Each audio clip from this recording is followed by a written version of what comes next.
안녕하세요. 사연 읽어주는 남녀입니다.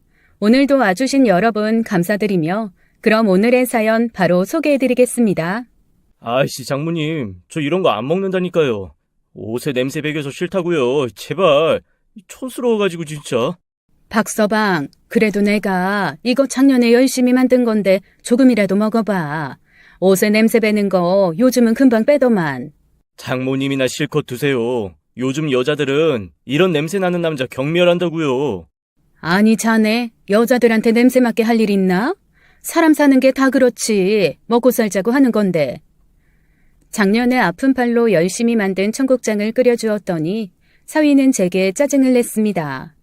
마음 같아서는 그저 뺨이라도 한 대 후려치고 싶지만 제가 너무나도 아끼는 제 딸과 함께 사는 놈이라 참았어요. 자식 가진 부모 마음은 다 똑같은 법이니까 말이죠. 사위는 사람 하나만 보면 참 괜찮은 사람이었어요. 집안이 여러 사정으로 인해 힘들었고 딸이 처음 만났을 때 가진 것도 없었지만 성실했고 제 딸을 아주 많이 사랑해 주었습니다. 저처럼 이 정도 나이가 된 사람들은 진심으로 하는지 거짓으로 행동하는지 어느 정도 눈치를 채기 마련인데 사위를 처음 보았을 때 정말 진심으로 제 딸을 사랑하고 아껴준다는 생각을 했었죠.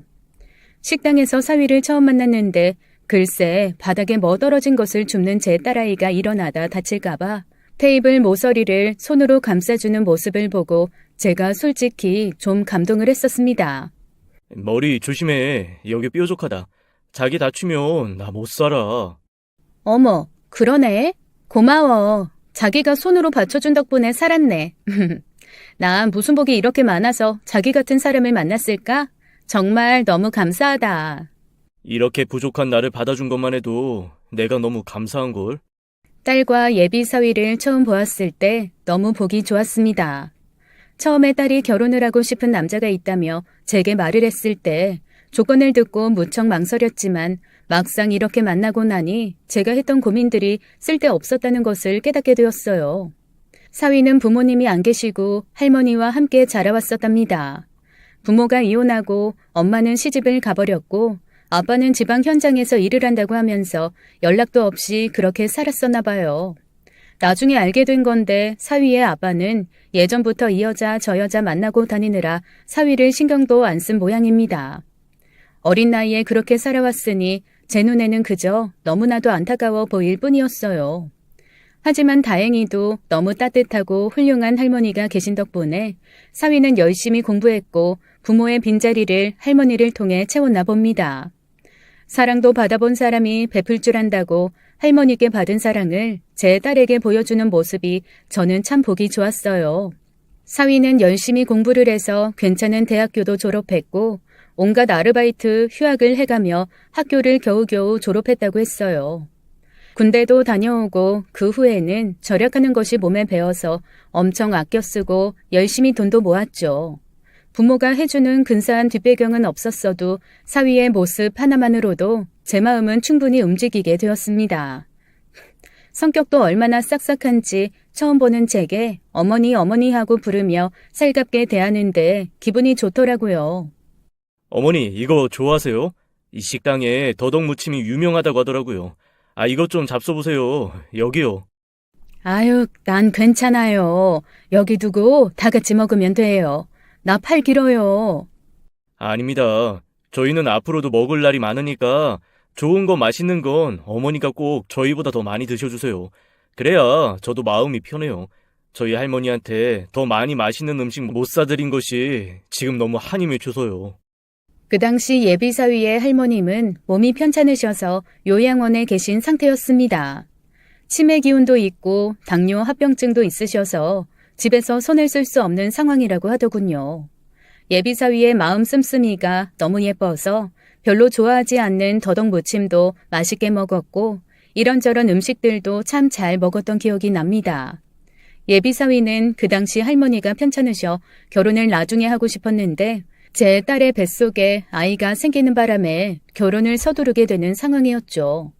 예비사위는 할머니가 편찮으신 상황에 마음이 너무 아프다면서 내내 마음이 편치 않은 듯 했어요.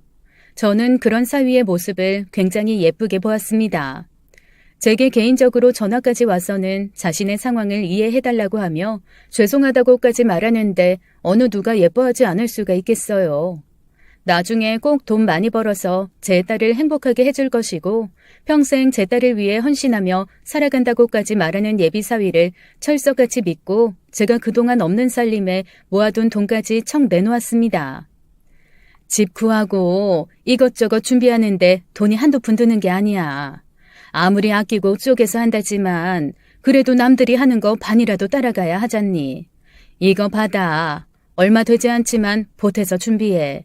이건 내 딸한테는 죽을 때까지 비밀이다. 알겠지? 어머님, 이게 뭐예요? 아니에요. 어머님도 아버님 없이 혼자 키우시느라 고생이 많으셨을 텐데, 저 절대로 이 돈 못 받습니다. 절대로 못 받아요. 잔말 말고 받아줘. 그래도 내 딸 결혼하는데 번듯하게 해주고 싶은 엄마 마음이라고 생각하고 사위도 아들이니까 자네도 번듯하게 해주고 싶은데 내 능력이 이것밖에 안 되네.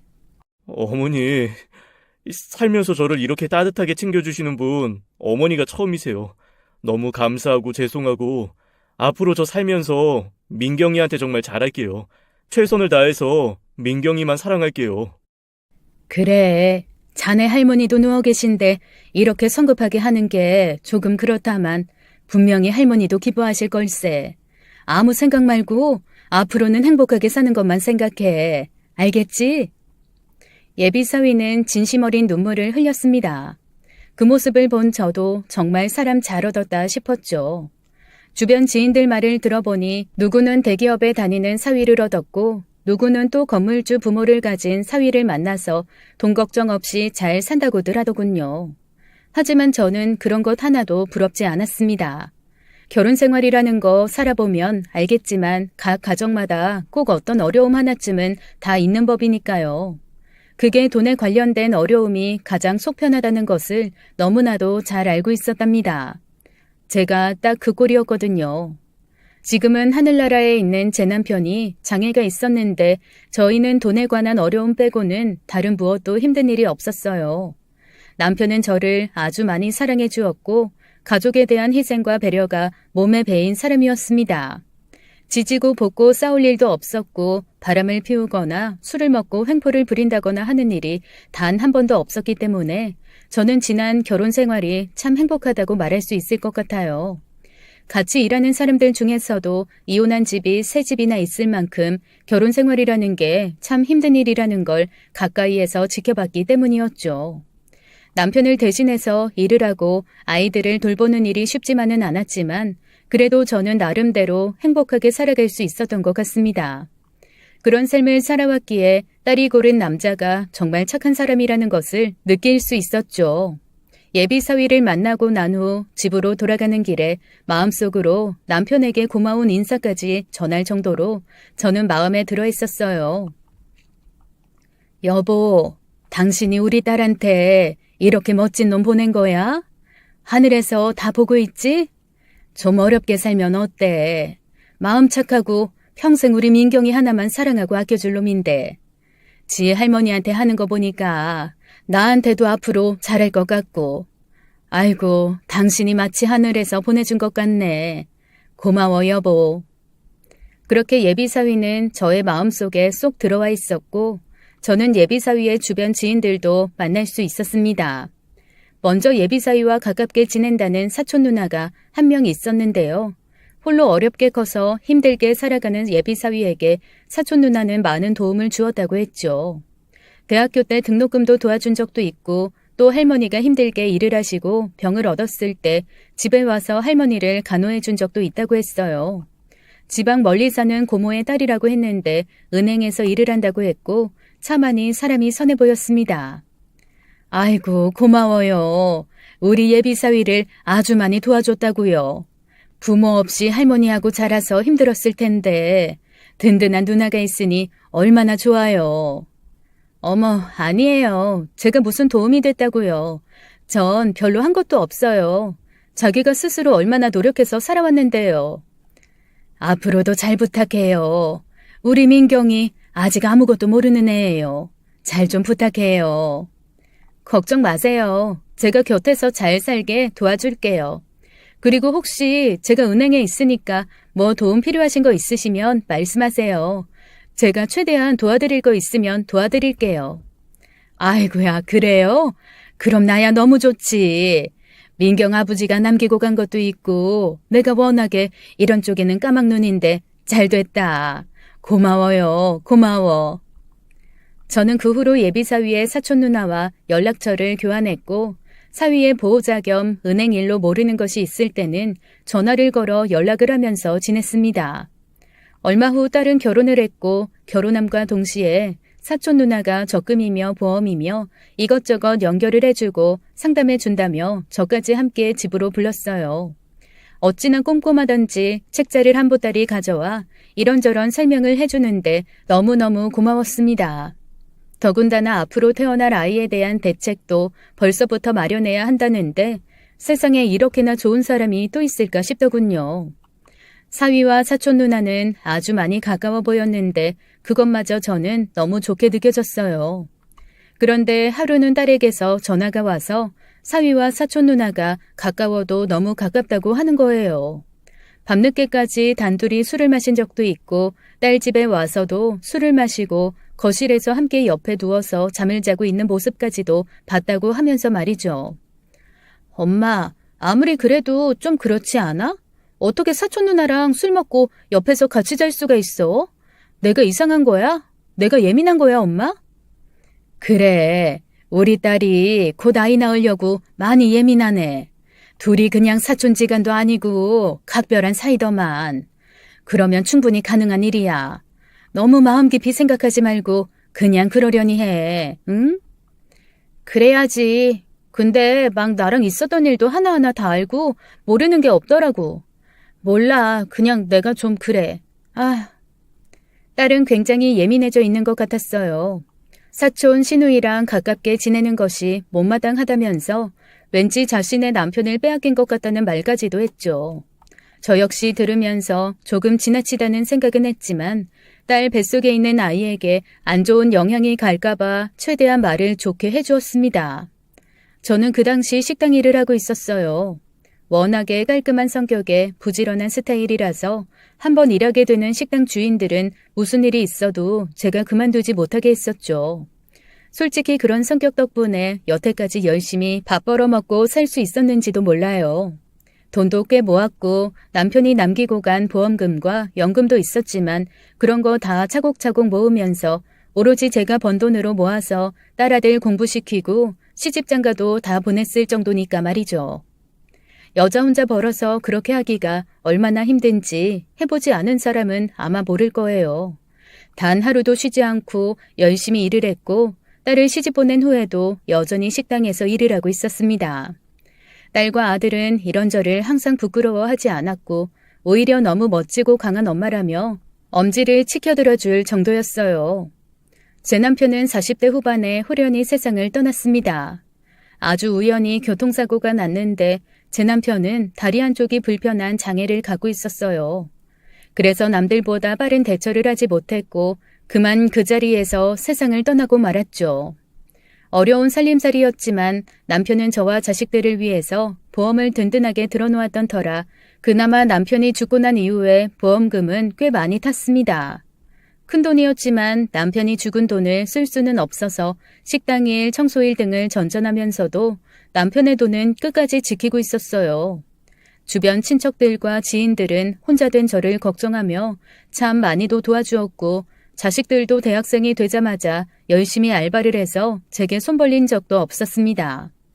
사람들은 남편 복은 없지만 자식 복, 인복은 타고났다며 저를 위로해 주었고 저는 정말 제가 인복이 타고난 사람인 줄로만 알고 그렇게 살아갔던 것 같아요. 더욱이 귀한 사위까지 얻었으니 제 인생은 앞으로도 계속 그렇게 행복할 줄로만 알았죠.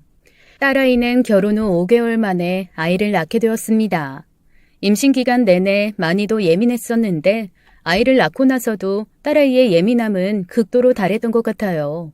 워낙에 성격이 책임감도 강하고 섬세하던 터라 아이 낳고 몸이 약해지니 자연스럽게 더 예민해졌죠. 마음 같아서는 딸아이네 집에 가서 산후조리도 도와주고 싶고 아이도 돌봐주고 싶었지만 제가 일을 하느라 그럴 수 없는 게 후회가 되었었어요.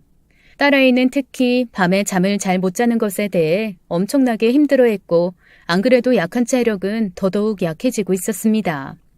그러던 어느 날 사위의 사촌 누나한테서 연락이 왔어요. 딸아이가 힘들어하니 자기가 집에 들어가 살면서 아이를 봐준다고 말이죠.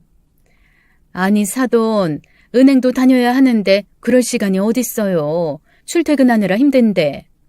아, 저희 은행이 아주 좋아서 제가 사정을 잘 말씀드리면 재택근무도 할 수 있게 해주세요. 제가 워낙에 오랫동안 근무를 했는지라 저 믿고 맡기시거든요. 어머나, 그래도 너무 미안해서 그렇죠. 사돈 처녀는 아이도 안 낳아서 애 보는 게 보통 일이 아닐 텐데 거기에 집안일까지 어떻게 다 도와주려고 그래요. 걱정 마세요. 제가 이래봬도 할머니 병간호도 하고 조카들 돌봐준 경력도 있어서 엄청 애기들 잘 보거든요. 그래주면 나야 고맙지만 어떻게 너무너무 미안해서. 사돈 어르신, 그럼 제가 은행 쉬는 동안 실적 좀 올릴 수 있게 예적금이나 뭐 보험 같은 것 좀 해주세요. 저번에 말씀하신 어르신 보험료랑 이런 거 있으시다고 하셨던 것 같은데요. 사돈 처녀는 아이를 돌봐주러 딸네 집으로 들어간다고 했고 그 대신 저보고 자신의 일에 실적을 좀 올리게 도와달라는 말을 했어요. 그 말을 들으니 어떻게 거절을 할 수가 없겠다고 생각이 들었죠. 이렇게까지 제 딸을 생각해주니 저도 뭔가 마음을 보여주는 게 맞다고 생각했습니다. 결국 그렇게 저는 그 사돈 처녀에게 제가 갖고 있던 남편의 보험금과 연금 등을 모두 얘기했고 그 돈을 관리해준다는 말만 철석같이 믿었죠. 설마 하니 무슨 일이 있을까 하는 의심은 단 1%도 하지 않았던 것 같습니다. 그렇게 사돈 처녀는 딸 집으로 들어가서 생활하며 아이를 돌봐주고 집안일을 대신해 주었어요. 자주는 아니었지만 저도 어쩌다가 딸 집에 들러보면 말끔하게 정리가 잘 되어 있고 냉장고에 반찬도 잘 만들어 놓은 것을 보니 마음이 놓이더라고요. 딸도 조금 불편한 부분은 있지만 그래도 밤에 편안하게 잠잘 수 있어서 너무 좋고 가끔 아이를 맡겨놓고 혼자 밖에 외출을 할 수 있게도 해준다고 했습니다. 그렇게 몇 달의 시간이 지나던 중에 하루는 딸이 울면서 전화가 왔어요. 엄마, 나 정말 너무 황당해서 엄마한테 물어보고 싶어. 내 남편이랑 신우 말이야. 정말 이상해. 아주 이상하다고. 왜 우리 애기를 데리고 셋이 같이 잠을 자? 나 피곤하다고 혼자 안방에서 자게 해놓고 셋이 작은 방에서 자더라니까. 이거 내가 어떻게 생각해야 돼? 그런 일이 다 있었어? 박서방은 왜 너랑 같이 안 자고 거기 가서 그런다니? 한두 번도 아니고 나를 맨날 피곤하고 그런 사람으로 몰고 지네 둘이 쏙닥거리면서 맛있는 거 시켜 먹고 가끔은 밖에서 밥도 사 먹고 오는 것 같고 그리고 저번에는 나보고 마사지 받고 오라고 티켓까지 끊어줘서 갔다 왔더니 한낮에 남편이 집에 들어와서 신우이랑 같이 있더라니까. 아니 이 사람들 왜 그렇게 붙어있는 거야? 내가 이상한 거야 엄마? 저기 민경아, 너 지금 너무 흥분한 것 같은데 일단 좀 진정하고 말이야. 엄마가 한번 박서방이랑 얘기 좀 해볼게. 원래 애 낳고 나면 별게 다 서운한 법이야. 임신했을 땐 모든 집중이 나한테 쏠리니까 좋았는데 그게 애기한테 다 가버리면 마음이 허하고 그런 법이거든. 몹시 흥분해서 울며 불며 제게 얘기하는 딸을 진정시키고 저는 홀로 깊은 생각에 빠지게 되었어요. 딸의 말을 들으니 아무리 생각해도 저도 이해가 되지 않았죠. 아이를 봐주러 딸네 집에 갔으면 아이만 잘 보면 되는데 왜 자꾸 박서방이랑 둘이 붙어 있을까 하는 마음에 기분이 좋지 않았습니다. 자기 딸이 그렇게 속상하다는데 좋을 부모가 누가 있겠어요. 저는 사위에게 전화를 걸어 자초지종을 물었습니다. 사위는 제 말을 듣자마자 황당하다는 듯이 헛웃음을 한번 웃더니 제 딸이 완전히 큰 오해를 하고 있다며 걱정된다는 소리까지 하더군요. 어머니 사실 제가 이런 말씀까지 드리고 싶지는 않았는데 민경이가 조금 힘든 것 같아요. 갑자기 일도 안 하고 집에만 있으니까 답답하고 그래서 그런가 저를 아주 옴싹달싹도 못하게 하네요. 저는 퇴근해서 아이 보고 싶은 마음에 아이와 놀아주다가 잠이 든 건데 그것도 뭐라고 하고 항상 자기 옆에만 있어주길 바라는데 제가 그걸 어떻게 들어주겠어요. 사위의 말을 들으니 그것도 일리가 있게 느껴졌습니다. 솔직히 제 딸이지만 아이를 낳고 마음고생을 했다는 것을 제가 잘 알고 있는지라 사위의 말을 듣고 딸이 걱정되기도 했어요. 그래서 하루는 제가 직접 딸 집에 가서 하루 자면서 딸이 생각하는 고민이 뭔지 직접 두 눈으로 확인을 하자고 마음먹었죠. 살갑게 인사해주며 제게 밥까지 차려주는 사돈처녀, 그리고 봉투에 용돈까지 챙겨주는 사위를 보니 제가 고민했던 것조차 너무 부끄러울 정도였습니다. 저는 오히려 딸을 다그쳤죠. 민경아, 너 정말 행복한 줄 알아. 세상에 어떤 시누이가 애 낳았다고 이렇게까지 해주니? 박서방은 또 어떻고? 엄마는 도와줄 사람이 없어서 혼자 일하고 니들 키우고 집안일까지 다 했는데. 엄마가 몰라서 그래. 내 말이 맞다니까. 아무래도 이상해. 여자는 촉이라는 게 있잖아. 신우가 자꾸 내 남편을 지 옆에 두려고 하는 것 같고 둘이 술 한잔 먹자고 막 신호 보내고 뭔가 이상하다고. 정말이야 엄마. 나 상황 봐서 신우 이 집에서 나가라고 할 거야. 내일 모레 말할 거야. 제 말에도 딸의 뜻은 꺾이지 않았습니다. 그리고 며칠 후 정말 딸은 집에서 신우에게 나가라고 말을 했고 그 일로 사위와 엄청나게 싸운 모양이에요. 사위가 제가 일하는 식당까지 찾아와서 민경이가 이런 짓을 했다고 하며 자신은 너무 부끄럽다는 말을 했습니다. 장모님, 민경이 정말 왜 그런데요? 애 봐주고 살림까지 다 해주는 누나한테 무슨 말도 안 되는 억지를 부리고 거기다가 장모님 갖고 계셨던 돈도 불려준다고 누나가 여기저기 전화해서 지금 이자가 더 붙었다고요. 그런데 어떻게 이래요? 장모님이 잘 말씀해 주셔야 해요. 제발요, 장모님. 사위는 불같이 화를 냈고 자신의 누나한테 미안하다며 제게 큰 소리를 쳤어요. 사위의 말이 조금 서운하긴 했지만 맞는 말이라고 생각이 들었습니다. 여러모로 수고해주는 사돈처녀를 괜히 이상하게 생각하는 딸이 야속했죠. 더욱이 제가 갖고 있던 죽은 남편의 돈을 불려주고 있다는 얘기를 들으니까 더더욱 믿음이 갔어요. 저는 결국 딸에게 전화를 걸어 확 퍼부어 버렸습니다. 쓸데없는 것에 목숨 걸지 말고 차라리 그 시간에 다른 일을 좀 하라는 말까지도 해버렸어요. 지금 생각해보면 제가 정말 어리석고 바보 같았는데 그때는 왜 몰랐는지 모르겠습니다. 딸과의 사이가 잠깐 동안 안 좋아졌지만 여전히 저는 사돈처녀와 사위와는 좋은 관계를 유지하고 있었습니다. 통장에 찍혀있는 제가 맡긴 돈에는 가만히 놔두었으면 절대로 생기지도 못할 큰이자가 붙어 있었고 아무도 모른다는 은행의 1급 비밀 연금보험도 가입 권유를 받았죠. 저는 그저 사돈처녀가 하는 말이라면 뭐든지 다 믿었습니다. 은행에서 오랫동안 근무했었기에 다른 고객들한테는 숨기는 엄청나게 좋은 보험이 있으니 가입하라고 했고 그 실적 문제 때문에 자신의 이름으로 수익제를 해야 된다는 말도 고스란히 따랐죠. 제 아들과 딸한테는 말하지 말라는 말도 다 따랐기에 자식들은 아무도 몰랐었습니다. 그로부터 시간이 조금 지나 온 식구가 다 같이 사돈할머니 요양원에 찾아간 적이 있었어요. 딸내 부부, 사돈처녀, 그리고 저까지 언제까지 사실지 모르는 할머니의 생신에 맞춰 뵈러 갔죠. 사돈할머니는 치매기도 심했기 때문에 알아볼지 못 알아볼지도 모르는 상태였습니다.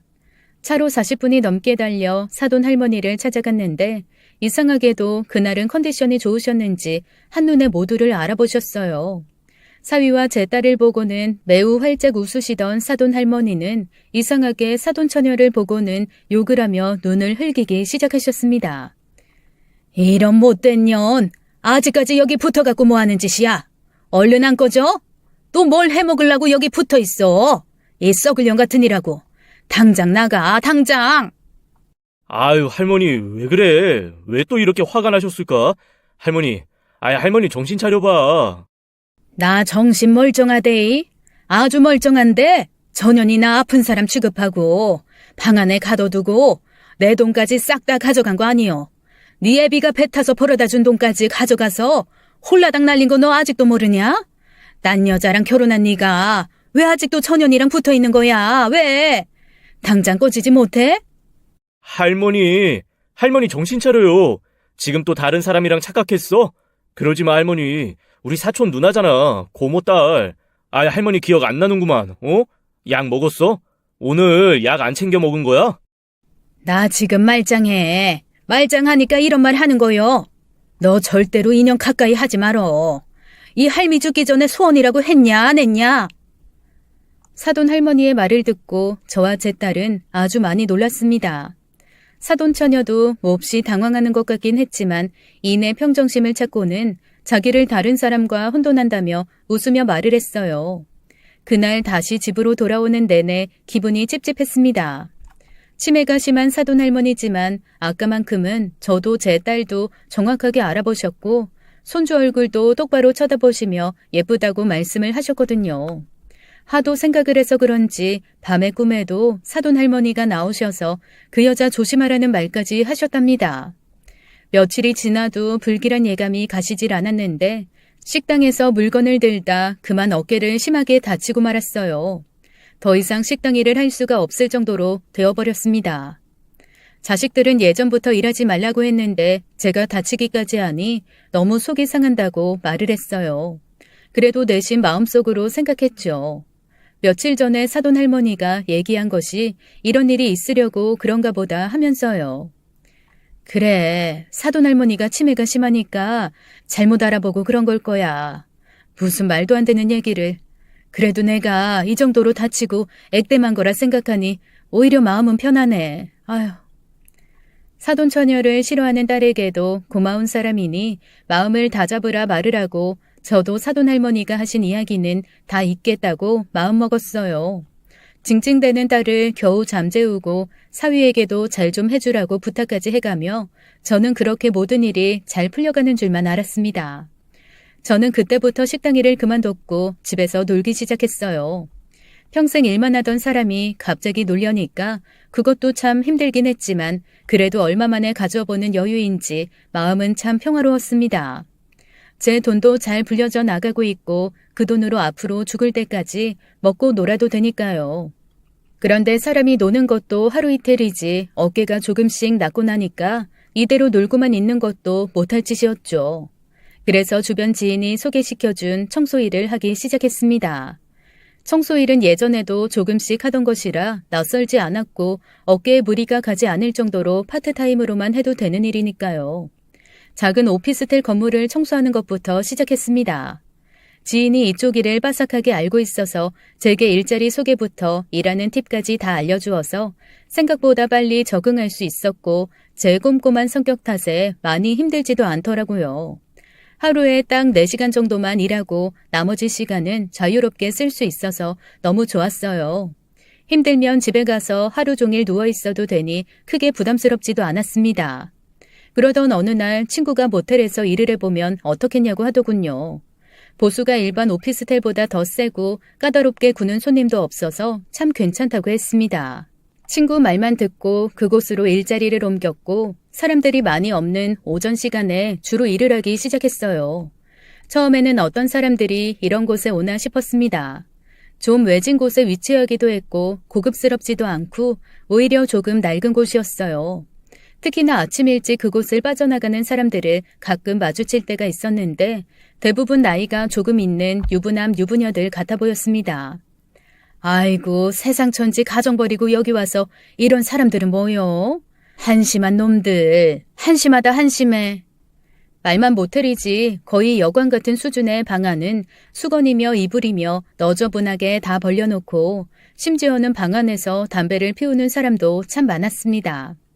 저는 그곳을 청소하며 제 자식들은 절대로 이런 곳에 가지 않을 것이라는 믿음이 있었어요. 낡은 모텔만이 가지고 있는 그 특유의 냄새를 맡으면서 말이죠. 그러던 어느 날 자식들과 식사를 하던 자리가 생겼습니다. 손주 녀석이 어느새 5살 생일을 맞아서 다 같이 식사를 하는 모임이었어요. 그곳에는 제 아들 식구, 딸내 식구, 그리고 사위의 사촌 누나까지 자리를 함께 했습니다.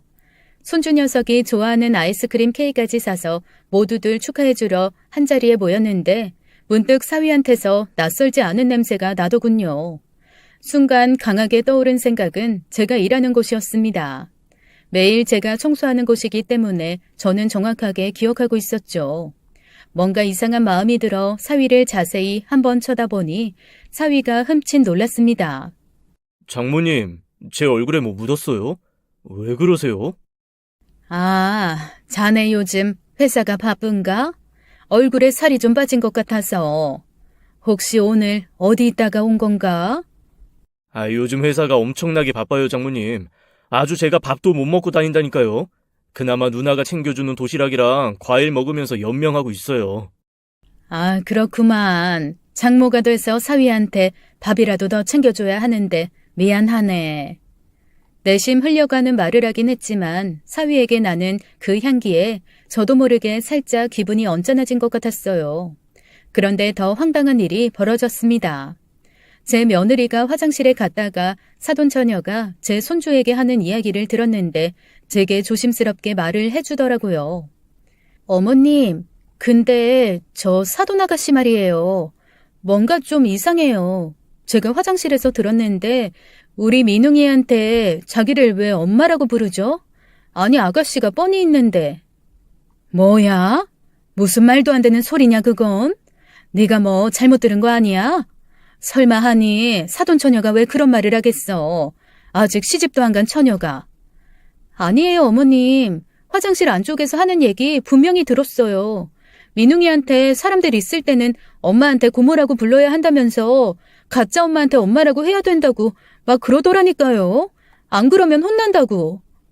아니 그게 정말이냐? 이게 다 무슨 소리야? 난 도대체 이해가 안 되는데. 사실 어머님, 저도 아가씨한테 몇 번이나 얘기 들었는데 아가씨 요즘 정신과 다니면서 상담 받는 거 아세요? 사돈처녀 때문에 너무 스트레스 받는다고 하더라고요. 더군다나 어머님 돈까지 거기에 얽혀 있어서 뭐라고 말도 못한다고, 자신이 불효하면 안 된다고 하면서. 근데 어머님, 여자한텐 직감이라는 게 있잖아요. 아무 이유도 없이 아가씨가 왜 그러겠어요? 며느리 말을 들으니 제가 그동안 너무 무심했다는 생각이 들었어요.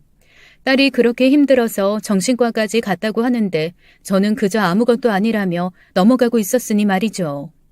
며느리 말을 듣자 하니 저도 하나 문득 생각난 것이 있는데 이상하게 손주가 제 딸에게 엄마라는 소리를 잘하지 않는 것이었습니다.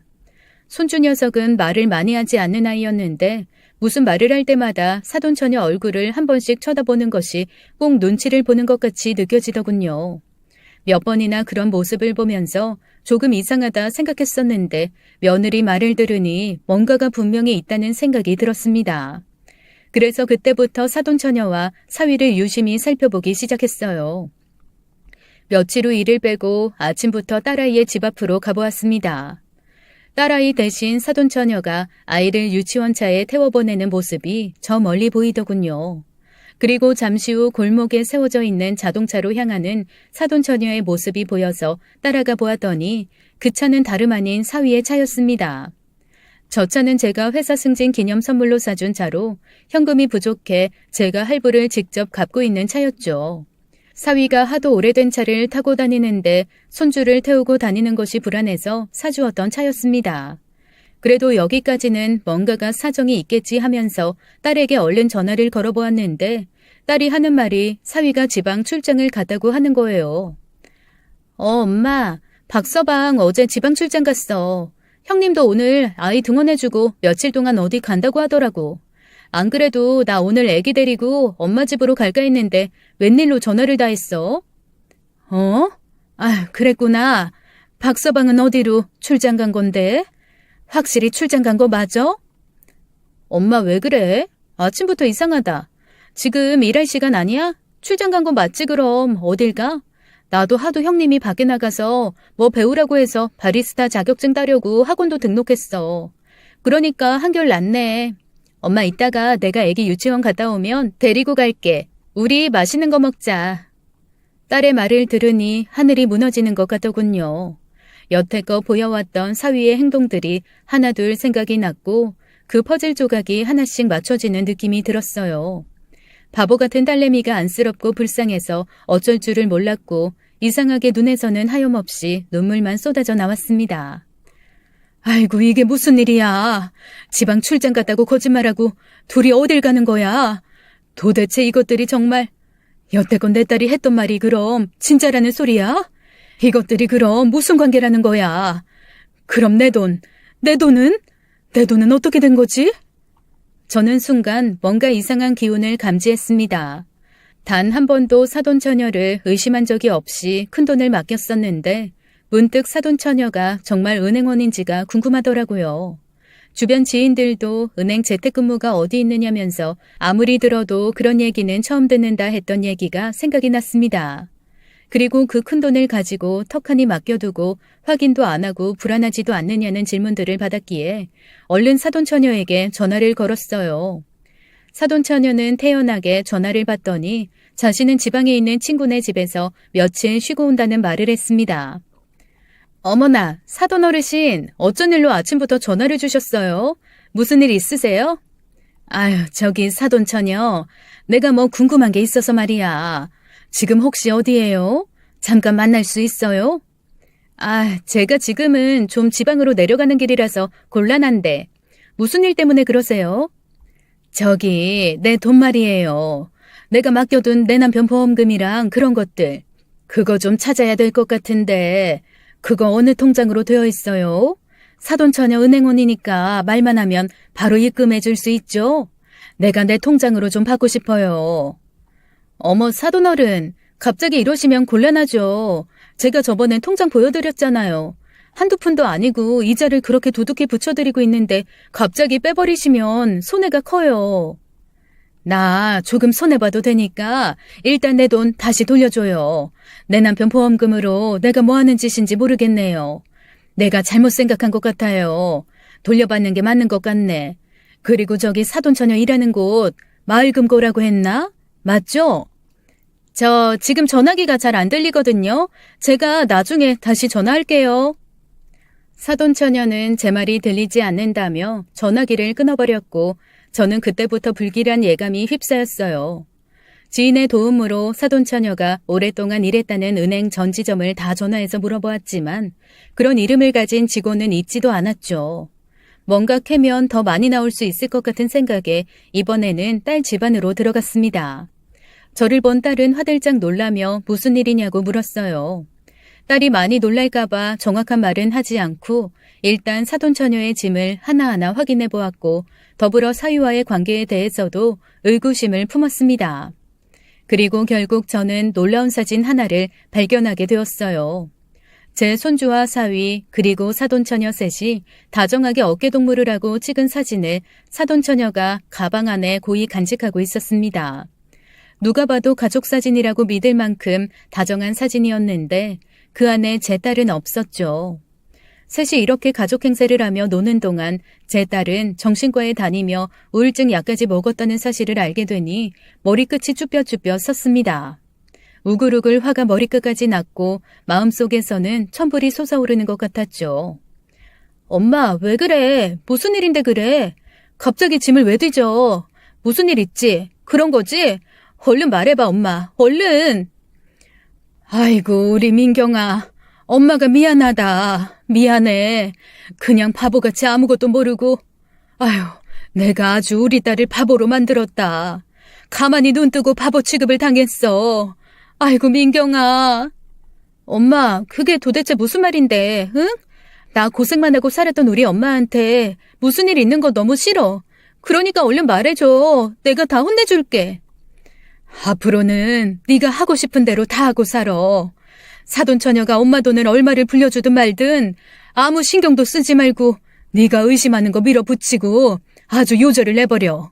너도 뭔가 신경 쓰이는 게 있으니까 그러는 거 아니야. 안 그래? 내 이 두 것들을 아주 그냥. 황당한 눈빛으로 쳐다보는 딸을 뒤로하고 저는 그 집을 나왔습니다. 그리고는 집으로 돌아가 어떻게 해야 할지 수백 번, 아니 수천 번쯤은 고민했던 것 같아요. 이대로 그냥 내버려둘 수도 없는 노릇이고 은행원이라고 거짓말까지 하고 제 돈을 가로챈 나쁜 년을 경찰에라도 신고하고 싶었죠. 그리고 가장 궁금하고 중요했던 부분은 사위와 사돈처녀와의 관계였습니다. 도대체 둘 사이가 어떤 관계이길래 이런저런 일들이 생기는지 너무나도 의심스러웠어요. 어디를 통해서 물어봐야 하나 고민을 하며 찾아보았지만 사위 쪽에는 할머니밖에 알고 있는 사람이 없었습니다. 엄마는 사위가 어린 시절 집을 나가 시집을 가버려서 연락이 두절됐고 사위 아버지도 그렇게 지방을 떠돌며 여러 여자들과 살림을 차린다고 해서 저는 얼굴도 본 적이 없었죠. 저는 많은 고민 끝에 사위의 할머니가 계신 곳을 다시 한번 찾아갔습니다. 하루에 한 번 면회가 되는 시간을 기다려 제발 할머니가 정신이 온전하기만을 바라고 또 바랬어요. 면회 시간이 다가와 할머니를 만났는데 글쎄 저를 한눈에 알아보지 뭡니까? 아이고 안싸돈, 이 먼 곳까지 어떻게 오셨어요? 혹시 우리 손주가 모말썽이라도 부렸어요? 아니면 그년이 또 들러붙어서 거머리처럼 안 떨어집디까? 내가 아주 요절을 내버렸어야 하는 건데. 할머님, 정신이 좀 드세요? 안 그래도 그 사돈처녀 물어보려고 왔는데, 아휴, 사돈처녀요? 지금 사돈이라고 했습니까? 그년이 왜 사돈이에요? 피 한 방울 안 섞인 남인데. 그년 내 손주 고셔내서 내 돈 내 손주 돈 다 날려먹고 아주 나까지 정신이상자로 몰아서 막 구박하고 때리고 난리도 아니었어요. 우리 착하디 착한 손주 녀석도 그년 때문에 아주 이상하게 변해서 내가 정말 속이 다 문드러졌어요. 꽃뱀 같은 년. 그게 다 정말이에요? 그럼 사위랑 그 사돈처녀, 아니 그 여자랑은 피 한 방울 안 섞인 남남이라는 말이에요? 아유, 그럼 둘이 무슨 사이예요? 과거에 무슨 사이였냐고요? 아니, 무슨 사이긴요. 우리 집에서 같이 살면서 여우지까지 했으니 식만 안 올렸지. 부부나 마찬가지였죠. 우리 집 돈 다 떼먹고 어디 도망가서 사는 줄 알았더니 언제 또 귀여운 건지 모르겠네요. 아이고, 내 팔자야. 저는 결국 듣지 말아야 할 말까지 듣고 말았습니다. 사돈처녀와 사위가 피 한 방울 섞이지 않은 남남이라니 정말 상상도 해보지 못한 얘기였어요. 그럼 여태까지 제 딸과 한 집에서 살면서 제 딸을 기만하고 둘이 뭔 짓을 한 건지 끔찍했습니다. 딸 말로는 자기는 혼자 안방에서 골아떨어졌고 일어나 보면 사위는 아이와 사돈처녀와 한 방에서 자고 있을 때도 있었고 거실에서 잠을 자고 있을 때도 있었다는데 딸이 잠든 사이 무슨 일이 있었는지 가히 상상도 하고 싶지 않았어요. 사돈 할머니의 말이 끝나기가 무섭게 저는 악하며 소리를 질러버렸습니다. 온몸에 소름이 돋아서 도저히 가만히 있을 수가 없었거든요. 이 두 년놈들을 찾아서 아주 저 세상으로 보내버릴 작정을 하고 다시 집으로 돌아왔어요. 하룻밤을 꼬박 새고 어쩔 수 없이 다음날 일터로 향하는데 발걸음이 떨어지지 않더군요. 정신이 혼란한 가운데 그 모텔로 가서 다시 청소를 시작했습니다. 머릿속이 복잡하니 청소도 제대로 되지 않고 아무 일도 손에 잡히지가 않았어요. 오로지 마음속에는 사위와 그 사돈처녀라고 불려진 그년의 초점이 맞춰져 있었죠. 한 방 한 방을 청소하고 있는데 다른 방에서 손님이 나가는 소리가 들려왔습니다. 손님이 나가자마자 그 방을 청소하러 들어갔는데 테이블 위에서 자동차 키를 발견했어요. 손님이 두고 갔나 보다 생각하던 그 찰나에 자동차 키를 보고는 기겁을 하고 말았습니다. 그 자동차 키는 바로 제가 사위에게 사준 그 자동차 키였어요. 제가 직접 케이스에 넣어서 열쇠고리에 귀여운 것도 달아준 터라 정확히 기억하고 있었습니다. 그리고 저는 얼른 창문을 열어 주차장을 살펴보았고 주차장에서 사위와 그 사돈처녀 둘이 자동차로 향하는 모습을 발견하게 되었어요. 너무 놀랐지만 저는 얼른 핸드폰을 꺼내어 그 두 년놈들의 사진을 찍었고 잠시 뒤 자동차 열쇠가 없다는 것을 알게 된 사위는 다시 모텔 안으로 들어오고 있었습니다. 저는 얼른 그 방에서 열쇠를 가지고 나와 다른 방 안으로 들어가 문을 잠갔고 제 아들과 딸 모두에게 전화를 걸었습니다. 당장 이곳으로 달려오라는 말과 함께 사위의 사진도 함께 보내주었어요. 사위가 눈치채고 도망가지 못하도록 저는 일부러 제 모습을 보여주지 않은 채 열쇠도 함께 숨겨두었습니다. 잠시 뒤 주인이 제게 전화를 걸어와서 자동차 열쇠를 못 받느냐고 했지만 저는 일부러 그 방에는 들어간 적도 없다고 거짓말을 했어요.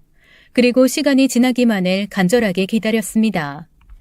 잠시 후 놀란 아들과 딸이 그 모텔로 달려왔고 다행히 사위가 자동차 보험을 부르기 전에 도착을 했어요. 저는 아들과 딸을 발견하자마자 쓸고 있던 빗자루와 쓰레받기를 가지고 주차장으로 향했고 사위와 그년을 흠씬 두들겨 패버렸습니다. 이 더러운 것들, 이 더러운 것들, 네 년놈들이 감히 이럴 수가 있어? 뭐? 사촌 누나? 너는 누나랑 그렇게 더러운 짓 하러 모텔 쏘다니냐? 아니, 이것들이 정말.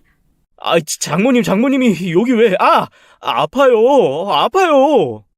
이것들이 감쪽같이 속이고 연극을 해? 니들이 감히 내 딸을. 내가 널 얼마나 아꼈냐, 어? 아들처럼 챙겨주고 했는데 이놈아. 아파? 이까짓 게 지금 아프다고 소리 지르는 거야? 빗자루에 묻은 먼지가 사위와 그 여자를 때릴 때마다 보일 정도로 흠씬 두들겨 패주었어요.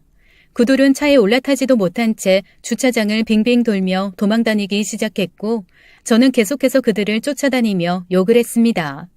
딸은 얼마나 충격을 받았는지 차마 아무 말도 하지 못한 채 그저 멍하니 바라보고 있기만 했고 아들은 처음에는 저를 말리는 것 같더니 이윽고 화가 터져 사위의 얼굴을 주먹으로 두들겨 패기 시작했습니다. 사위는 아들 녀석에게 멱살을 잡힌 뒤 도망도 가지 못한 채 몇 대를 더 얻어 터졌고 결국 그년이 먼저 그 모텔 주차장을 빠져나가 주랭랑을 쳐버렸습니다. 솔직히 모텔도 아닐 정도의 낡은 여관이었는데 여기를 뭐 한다고 왔는지 모르겠더라고요. 이 둘이 여태껏 저질러왔던 것들을 생각하면 충분히 다른 곳에 살림을 차렸을 텐데 말이죠. 한바탕 난리가 끝이 난 후 이곳 사장님이 제게 저 사람들과 이런 관계일 줄은 상상도 못했다며 입을 여셨습니다. 아니, 저 사람 아줌마 사위였어요? 어떻게 이렇게 신기한 일이 벌어져요? 저 사람들 얼마 전에 이 여관 매입했어요. 여기 싹 다 리모델링 공사한다고 하던데 저는 당연히 저 둘이 부부인 줄 알고. 뭐요? 매입? 아니, 이게 한두 푼 하는 것도 아니고 어떻게 이런 일이. 아유, 저런 썩어 문드러질 놈. 대출 하나 없이 현금으로 사서 이 젊은 사람이 정말 능력 있다 생각했죠. 근데 아줌마 사이라니. 요즘 것들 아주 가관도 아니에요. 이 저런 연놈들이 많이 있으니까 모텔이고 여관이고 다 장사가 잘 되는 거 아니겠습니까? 이러다가 쓰러지시겠어요. 얼른 들어가서 물 한 잔 마셔요. 아니, 사위가 이 낡은 모텔, 아니 여관을 샀다니 너무 황당하고 기가 막혔습니다. 돈 없다고 하도 앓는 소리를 해서 제가 자동차까지 사주었는데 현금으로 이 건물을 사다뇨. 순간 불길한 예감이 팍 들었고 결국 저는 제가 그년에게 맡긴 돈이 생각났습니다. 몇 억이나 되었던 보험금 그리고 연금성으로 받게 된다는 저축 금액도 꽤 큰 돈이었거든요. 돈을 맡긴 그 순간부터 제게 이자 한 푼 주지 않고 사진으로만 보여줬었는데 아무래도 그 돈이 다 여기로 들어간 것이 아닌가 하는 생각이 들었습니다. 애초부터 은행원이라고 거짓말을 해서 저를 현혹시켜 돈을 다 빼낼 작정으로 결혼을 했는지도 모르겠네요. 사람이 사악해도 이 정도로 사악할 수가 있단 말입니까? 하지만 저는 우선 제 돈보다 먼저 제 딸을 챙겨야 했어요. 반쯤 정신줄을 놓고 있는 제 딸을 먼저 일으켜 물을 한 잔 마시게 했고 순간 너무 큰 충격에 빠졌는지 말도 한마디 못하고 있는 딸을 보니 눈물이 앞을 가렸습니다. 아들 녀석은 너무 화가 나서 계속 씩씩대더니 경찰서에 전화를 걸었고 고소를 한다고 했어요. 돈을 가로챈 것부터 시작해서 혼인빙자 사기죄로 고소하면 분명히 성과가 있을 것이라고 했죠. 저희는 그렇게 그곳을 터덜터덜 빠져나왔습니다. 주머니 속에 있던 사위의 차키를 그대로 가진 채로 말이죠. 딸은 집에 도착하더니 그 년놈들의 옷을 다 끄집어내 갈기갈기 찢기 시작했어요. 민경아, 왜 그래? 응? 그만해, 그만. 그 더러운 것들 만지지도 마. 우리 소중한 딸 그딴 거 만지지도 마. 엄마, 어떻게 이놈들이 이럴 수가 있어? 그럼 내 집에서 여태까지 둘이 부부로 살아왔다는 말이잖아. 내가 얼마나 사랑했는데, 내가 얼마나. 아이고, 우리 민경아, 내가 왜 모르겠니? 나도 박서방 정말 사랑하고 아껴줬었어. 민경아, 실컷 울어. 다 풀릴 때까지 실컷 울어. 저는 더 이상 딸의 눈물을 막을 수가 없었습니다. 한참을 울고 나던 딸은 거의 실신을 할 정도로 쓰러져 버렸어요. 아마도 하루 종일 아무것도 먹지 못한 채 너무 많이 울어서 진이 빠진 것 같았죠. 그대로 꼬꾸라져 기절한 듯 잠을 자는 딸의 모습이 너무나 안쓰러워 보여서 딸이 일어나면 꼭 밥을 챙겨 먹으리라 다짐을 했습니다. 냉동실을 열어보니 청국장 한 덩이가 보였어요. 제가 사위 준다고 얼마 전 끓였다가 사위에게 잔소리만 얻어먹은 그 청국장 말이죠. 그년이 청국장을 못 먹는다고 했었는데 아마도 사위는 그년 때문에 청국장 냄새가 싫다고 질색을 한 것 같습니다. 어쩌면 이런 팔자가 다 있는지 생각할수록 역겹고 황당했지만 일단 저는 제 딸부터 살려야 했죠. 기를 쓰고 청국장을 끓여서 딸이 깨기만을 기다렸고 몇 시간 뒤 깬 딸에게 꾸역꾸역 몇 숟가락 뜨게 했습니다.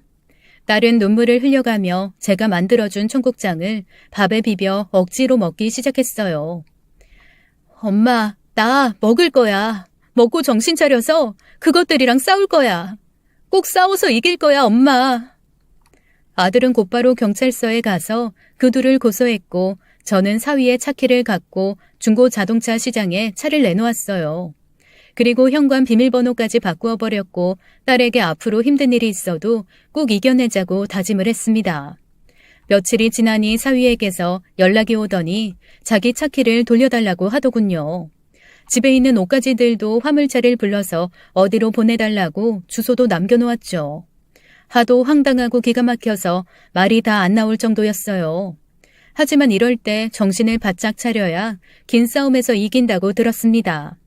여태껏 이렇게 힘든 일을 겪어본 적은 없지만 세상 오래 살다 보니 버티는 법을 자연스럽게 터득하게 된 것 같습니다. 일부러 밥도 더 든든히 먹었고 TV도 슬픈 거 말고 재미있는 것만 보게 되었던 것 같아요. 폭언을 하며 사위가 집에 찾아온 적도 있지만 저희는 끝내 문을 열어주지 않고 잘 버텼고 경찰의 조사도 시작되었습니다. 끝까지 그들은 사촌지간이라고 우겨댔지만 결국 피 한 방울 섞이지 않은 생판 남남이라는 것이 알려지고 말았죠. 그동안 손주에게 엄마 아빠라고 부르라고 시켰고 집 주변 식당에 가서 셋이 가족인 척 연기까지 했다는 것도 알게 되었어요. 양파처럼 까도 까도 계속 나오는 그들의 만행에 정말 입이 다물어지지 않을 정도였죠. 결국 그들은 그 낡은 여관에 대한 잔금을 모두 치르지 못해 계약이 취소가 되었고 저는 전부는 아니었지만 일부의 돈을 돌려받을 수 있었습니다. 그리고 사위는 사기죄로 벌금형에 처해졌고 그 여자는 이혼 소송을 하며 상간녀로 같이 소송을 해서 위자료를 챙겨받을 수 있었죠. 요즘은 간통죄가 없어졌기에 그저 상간녀 소송으로 위자료 정도밖에 받을 수 없다는 게 너무나도 원통했습니다. 그동안 제 딸을 기만하면서 한 행동에 비하면 정말 너무나도 아무것도 아닌 죗값이니까요.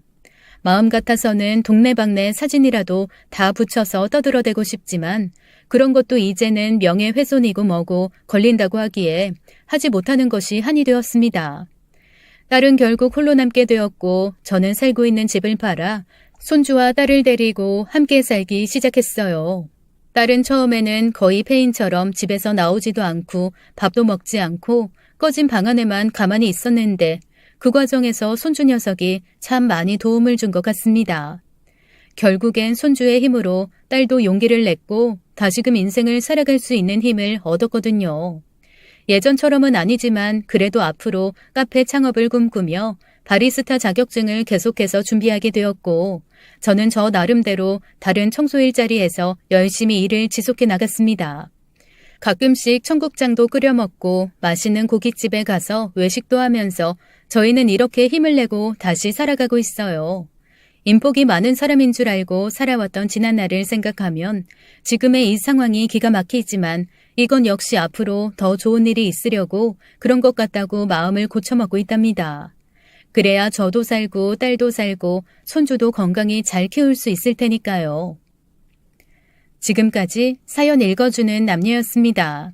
끝까지 시청해주신 여러분 감사드리며 저희는 다음 사연으로 돌아올게요. 감사합니다.